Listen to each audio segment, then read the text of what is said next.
আসসালামু আলাইকুম রাহমাতুল্লাহ। সম্মানিত ভিউয়ার্স, আল্লাহর এই দুনিয়ায় যে যেখান থেকে আজকের এই ভিডিওটি দেখতেছেন সবাইকে জানাই আন্তরিক শুভেচ্ছা।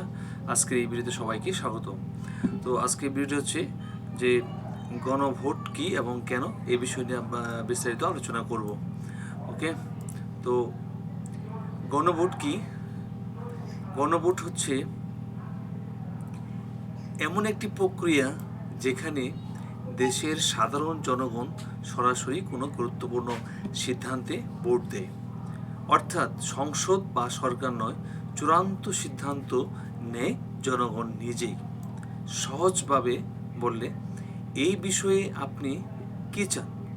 এই প্রশ্নের উত্তর জনগণের কাছ থেকে ভোটের মাধ্যমে নেওয়াই হচ্ছে গণভোট। তো গণভোট কেন করা হয়?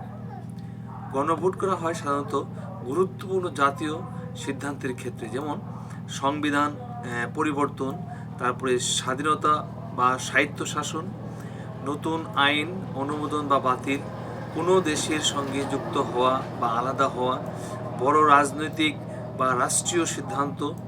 কারণ এসব বিষয়ে জনগণের সরাসরি মতামত সবচেয়ে গুরুত্বপূর্ণ। কোনো গণভোট কিভাবে কাজ করে? একটি নির্দিষ্ট প্রশ্ন জনগণের সামনে রাখা হয়।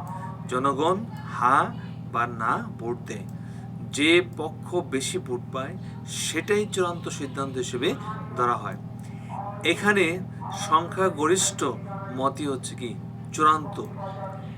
গণভোট কেন গুরুত্বপূর্ণ? এটি গণতন্ত্রকে শক্তিশালী করে, জনগণের মতামতকে সরাসরি মূল্য দেয়, সরকারকে জবাবদিহির মধ্যে রাখে, জনগণ নিজেকে রাষ্ট্র পরিচালনার অংশ মনে করে।